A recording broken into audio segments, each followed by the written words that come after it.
Mantap, Om Swastiastu, Namo Buddhaya, Salam Kebajikan. Kami dari kelompok 6 ingin membuat video presentasi dari hasil laporan proyek kami. Sebelumnya, perkenalkan, nama saya Rizky Agustiawan dengan NIM akhir 4030 dari program studi D3 Akuntansi. Saya Bahtiar Pangestu dengan NIM akhir 4002 dengan prodi D3 Akuntansi. Nama saya Nabila Indrawati dengan NIM akhir 4020 dari prodi D3 Akuntansi. Saya Alif Nilaiya Ramadhani dengan NIM akhir 4015 dari program studi D3 Akuntansi. Perkenalkan, nama saya Dudi Firmansyah dengan NIM akhir 2040 dengan prodi Administrasi Keuangan. Alun-alun adalah ruang publik penting yang berfungsi sebagai pusat kegiatan sosial, budaya, dan ekonomi, serta sebagai paru-paru kota untuk interaksi dan rekreasi. Di Kota Jember, alun-alun juga menjadi tempat pengamen jalanan yang sebagian memilih mengamen karena keterbatasan pendidikan dan kesempatan kerja formal. Menurut Arifani et al. 2018, pengamen jalanan saat ini masih dianggap sebagai salah satu masalah sosial baik oleh masyarakat umum maupun oleh pemerintah sebagai akibat dari adanya kemiskinan. Alun-alun Kota Jember merupakan ruang publik penting untuk bersantai, bermain, berinteraksi, dan beraktivitas.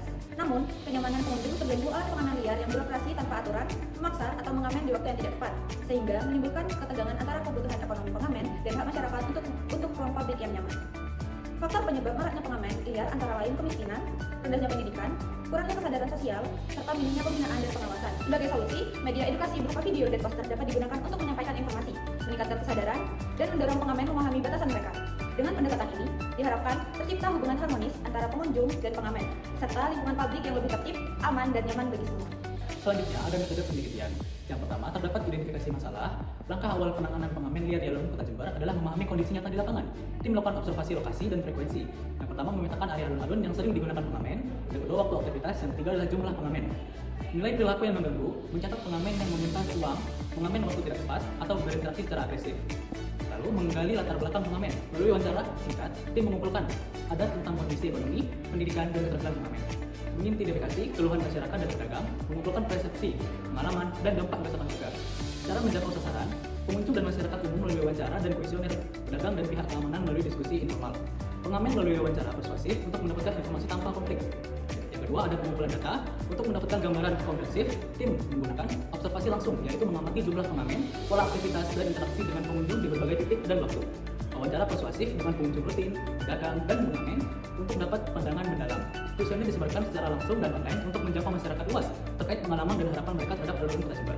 Cara menjangkau sasaran, yang pertama fokus pada pengunjung rutin, yang kedua pedagang, dan pengamen aktif. Masyarakat luas dijangkau melalui kuesioner dan media sosial. Tentuan solusi terbaik. Berdasarkan analisis data, penertiban saja tidak cukup. Solusi menyeluruh yang disusun meliputi 1. Pelaporan resmi. Masyarakat dapat melaporkan pengamen yang mengganggu melalui situs web pemerintah. Yang kedua, edukasi dan pembinaan. Pengamen mengikuti pelatihan keterampilan kerja atau kegiatan produktif lainnya memberikan alternatif penghasilan lain. Yang ketiga yaitu zona kreatif. Pemerintah menyediakan area khusus untuk pengamen menampilkan keterampilan secara terkontrol sekaligus menjadi aksi budaya. Cara menjangkau sasaran. Masyarakat luas dijangkau melalui media edukasi, kampanye sosial, dan sosialisasi di alun-alun. Pengamen dijangkau melalui pelatihan langsung, pembinaan, dan sosialisasi aturan pengawasan zona kreatif. Yang pertama, capaian luar proyek. Dalam pelaksanaan proyek upaya penanggulangan pengamen liar di alun-alun Kota Jember mulai kedua lokasi, terdapat beberapa luaran yang berhasil dicapai melalui media sosial Instagram. Berikut adalah hasil capaian luaran tersebut. Yang pertama ada video edukasi dengan jumlah penonton 279 penonton, jumlah like 43 like, jumlah komentar 20 komentar, dan jumlah share 14 kali dibagikan. Jumlah interaksi tersebut menunjukkan bahwa video edukasi mendapat perhatian yang cukup baik dari pengguna Instagram. Tingkat keterlibatan video juga tergolong aktif karena penonton tidak hanya menonton, tetapi juga memberikan respon melalui like, komentar, dan share. Selanjutnya ada poster edukasi dengan jumlah like 27 like dan jumlah komentar 4 komentar. Poster edukasi yang diunggah juga memperoleh respon positif dari audiens, meskipun interaksinya lebih sedikit dibandingkan video. Poster tersebut tetap menunjukkan keberhasilan dalam menarik perhatian dan mendapatkan apresiasi dari pengguna Instagram. Cakupan target selain menjangkau masyarakat luas sebagai pengguna ruang publik, luar proyek ini juga secara tidak langsung menjangkau target khusus, yaitu para pengamen liar di alun-alun Kota Jember.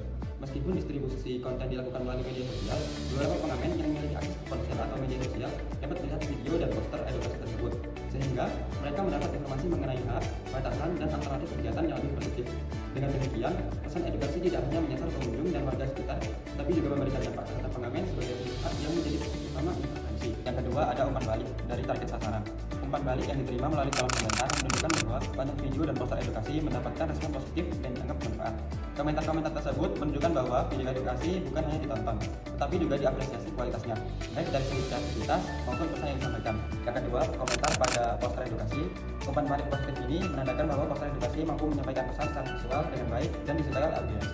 Kesimpulan pencapaian target proyek kami yaitu berdasarkan hasil pelaksanaan proyek dapat disimpulkan bahwa seluruh target proyek telah tercapai dengan baik. Video edukasi yang dipublikasikan melalui Instagram berhasil memperoleh jangkauan yang cukup luas, yang menunjukkan bahwa konten tersebut menarik perhatian serta mendorong keterlibatan audiens. Poster edukasi juga mendapatkan respon yang positif. Umpan balik dari masyarakat melalui komentar-komentar menunjukkan bahwa konten yang dibuat dianggap bermanfaat, menarik, dan mampu menyampaikan pesan edukasi secara efektif.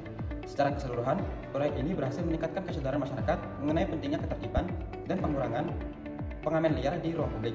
Media sosial terbukti menjadi sarana yang efektif dalam menyampaikan pesan edukatif dan menjangkau audiens secara luas.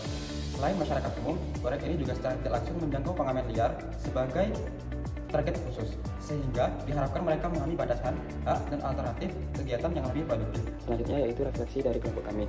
Dengan saya sebagai ketua kelompok, saya belajar bahwa mengkoordinasikan tim bukanlah suatu hal yang mudah. Hambatan utama yang saya hadapi yaitu perbedaan intelektual, pendapat, dan tingkat keaktifan anggota. Terkadang komunikasi juga kurang lancar sehingga pekerjaan sempat tertunda. Namun dari situ saya belajar untuk lebih sabar, terbuka, dan tegas dalam mengambil keputusan. Manfaat yang saya rasakan yaitu meningkatnya kemampuan kepemimpinan saya, berkomunikasi, dan bekerja sama. Di kelompok 6 ini saya menjabat sebagai divisi multimedia. Di divisi multimedia ini tentunya banyak sekali manfaat dan juga hambatan yang saya hadapi. Manfaat yang saya terima yaitu saya dapat mengembangkan ide-ide kreativitas saya melalui videografis, infografis, atau konten media sosial lainnya. Lalu, hambatan yang saya hadapi yaitu saya harus siap menerima kritik, saran, dan juga perubahan dari berbagai pihak, misalnya dari ketua atau dari anggota-anggota kelompok lainnya. Refleksi saya dalam pembuatan proposal adalah untuk melatih berpikir kritis dan sistematis dalam penyusunan proposal. Hambatan saya adalah kesulitan dalam menentukan latar belakang dan keterbatasan waktu dalam menyusun proposal.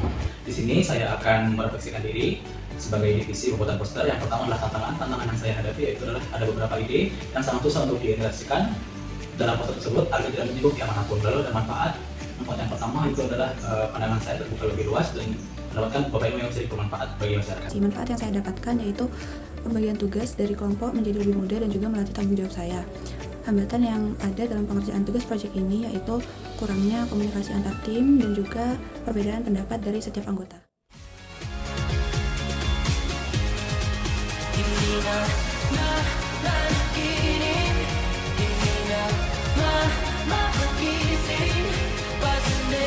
Nah